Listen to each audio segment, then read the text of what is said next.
Hey guys, today I want to talk about my transition to Maine and things that are going on with that.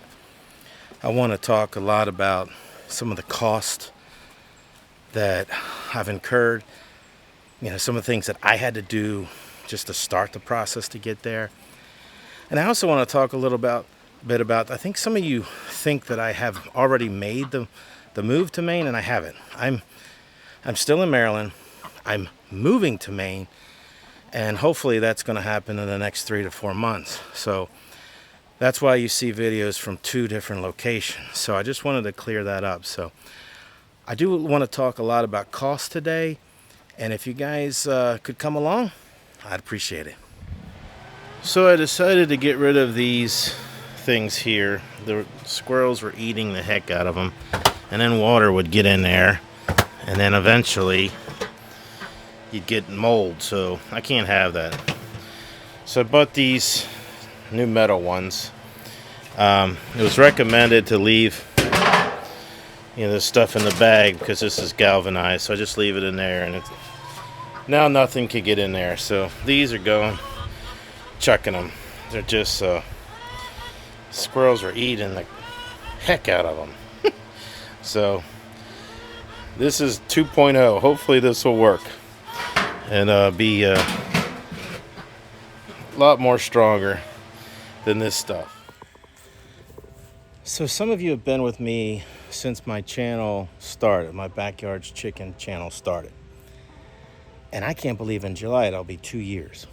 So thank you guys. You guys helped get my channel going.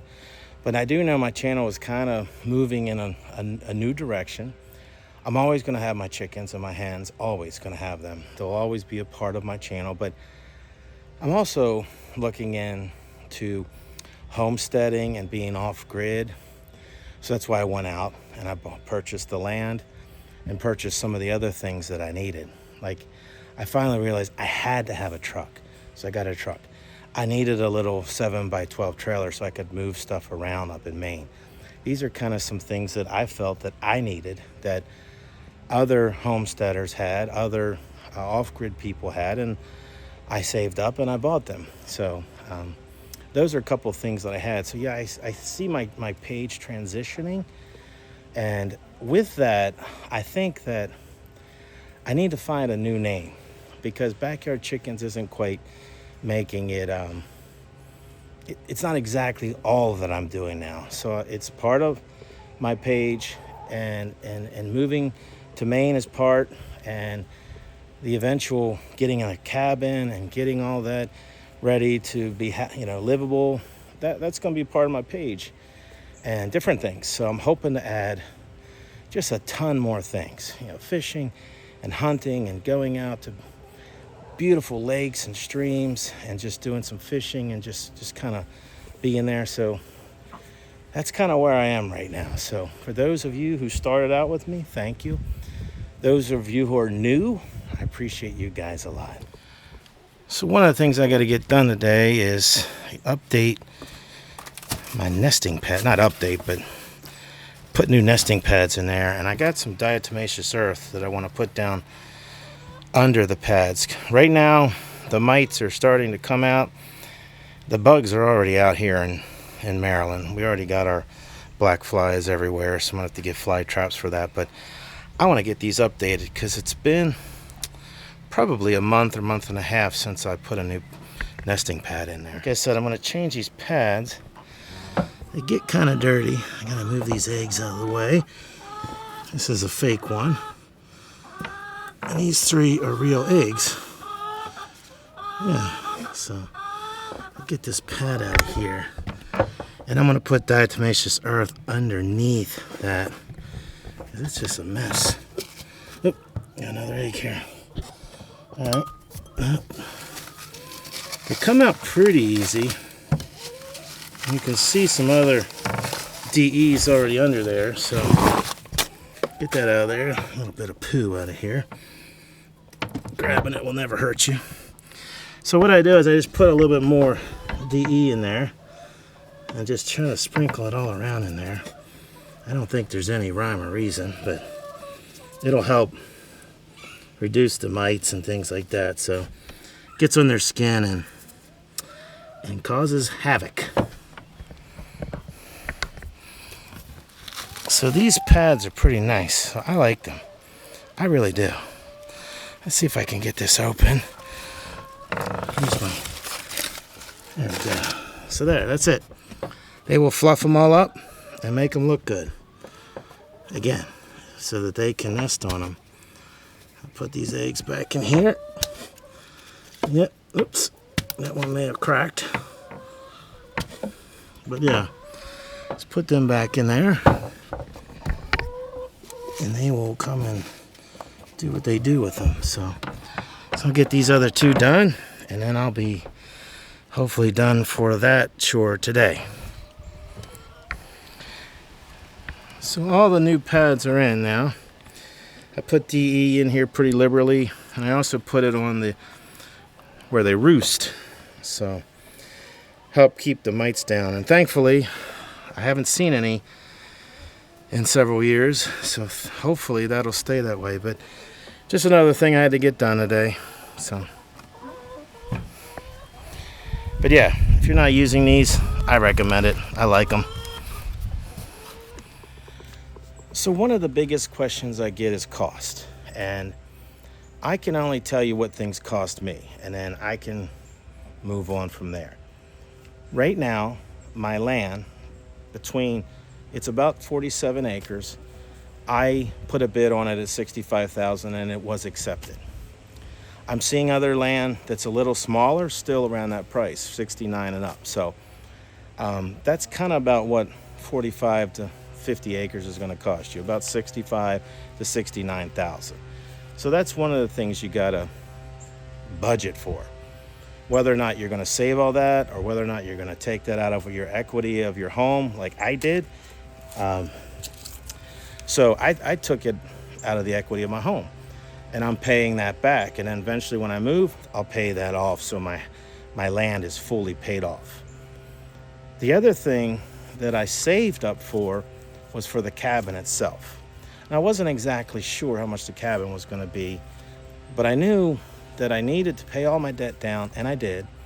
I paid my car off, I paid my travel trailer off, and I saved up $20,000. I think that's kind of the minimum. If you don't have $20,000 saved up, you're probably not ready. So that would be one of the big things that I would think that you need to do. So my second big purchase was the cabin itself. I bought a cabin from an Amish company called Sturdy Built. I went and saw their location, I saw their factory where they put everything together, and I liked what I saw. So a 14 by 36 is going to cost me about $15,500. That includes 2 doors that have glass in them, 6 windows that I asked for. They're going to plumb in for the stove, so everything from the ceiling out to the chimney is there. And they're going to put a vapor barrier around the cabin, and they're also going to put rodent-proof metal at the bottom and insulation, so the undercarriage of the house, the cabin, will be nice and toasty for me, and no rodents can get in. So that was $15,500. Some of the other costs that I'm looking at right now is I need electrical in the cabin, because it's not going to have anything inside. The exterior will be all complete. All the exterior will be stained. It'll be weatherproofed. The doors, the windows, the roof. It'll have vents, ridge vents. It'll have all that. So the exterior will look like the house is ready. When you go in, it'll just be walls, open walls, that I need to put electrical in. And I looked at a 14-2 electric Romex. Looks like it's about $120 for 250 feet. So I'm thinking I'm going to need 2 or 3 of those, depending upon, and some other electric. So that's one piece of the cost. The stove is the main thing that I got to buy. Stoves can be as cheap as $400 all the way up to $3,000. It really depends on what you want to get. You got to size the stove to the size of the square footage that you have in a cabin. So I'm dealing with 14 by 36, so it's about 509, I think, square feet. So the main thing for me, that I can actually get into the cabin and say it's livable, is to have it set down on blocks and delivered, obviously. So the delivery is about $770. It's about 40 miles from Smyrna to where I'm living in Amity. And then they got to put it on blocks. So I got to purchase the blocks. I'm not sure how much that's going to be, several $100s. And a crew's going to come out and set it. I think it's $70 an hour to set it. So there's another cost that I need. So once it's set, then that's great. Then I could move into it. But before that, before that, I have to get an excavator out and clear the land and get a pad built up for about 15 to 18 inches. And I'm estimating it's going to cost me about $3,000. So that's another price. So hopefully you guys are taking notes. There's a lot of things that you have to have. So I hope you're saving up money too, and starting to get rid of things you don't need in your house, because if you're moving into a smaller cabin, you're not going to be able to fit it. One of the other things I'm going to need is a toilet, obviously, and a place where I can cook. What, sweetie? What?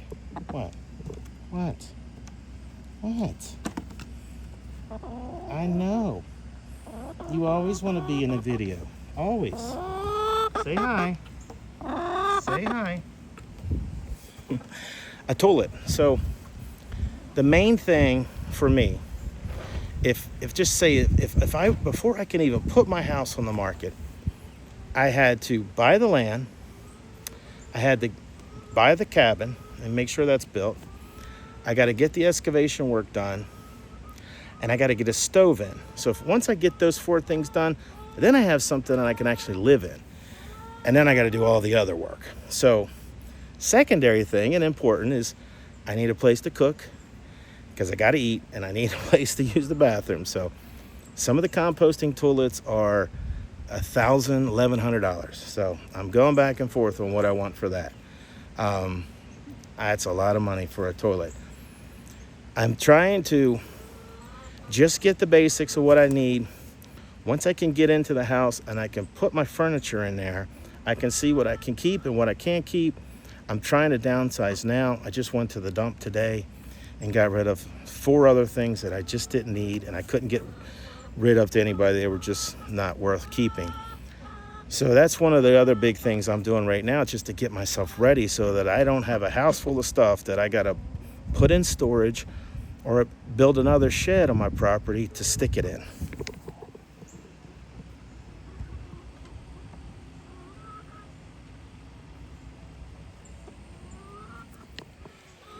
So now, let's just say I have my cabin purchased, and I do, and it's built and set, got my excavation work done, I got a stove in, great. Now, that's when I can put my house on the market, and then I can sell that, because I think, God willing, it's going to sell within days to a week. That's what I'm seeing in my community. So I need to be ready to get out of the house. So right now I'm just downsizing and getting rid of stuff that I can't use. And I'm still saving money because there are still a lot of things that I got to buy. I alluded to it earlier, electrical wire, my off-grid solar. What am I going to do for that? I got to buy the rock wool insulation for the walls and for the ceiling. I got to figure out what kind of wallboard I'm going to put up.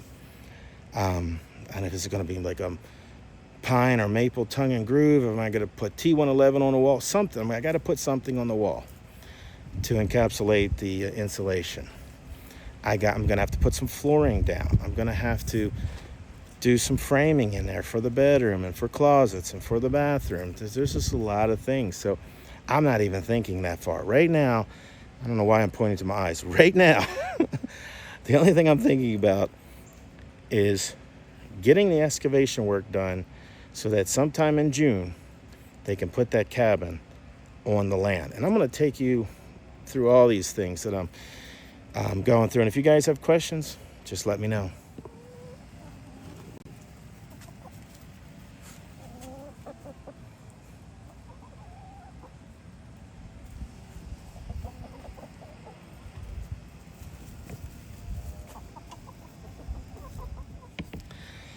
Guys, thank you for watching my videos and thank you for coming along with my journey. I know it's taking a while, but this is just how long it takes. I have tried to see if I could speed it up, and I can't. And it just makes me more anxious. So I'm just letting it, with a lot of prayer, happen as organically as it can. But guys, I appreciate you guys a lot. Guys, I pray you're happy and healthy. Take care, guys, and God bless.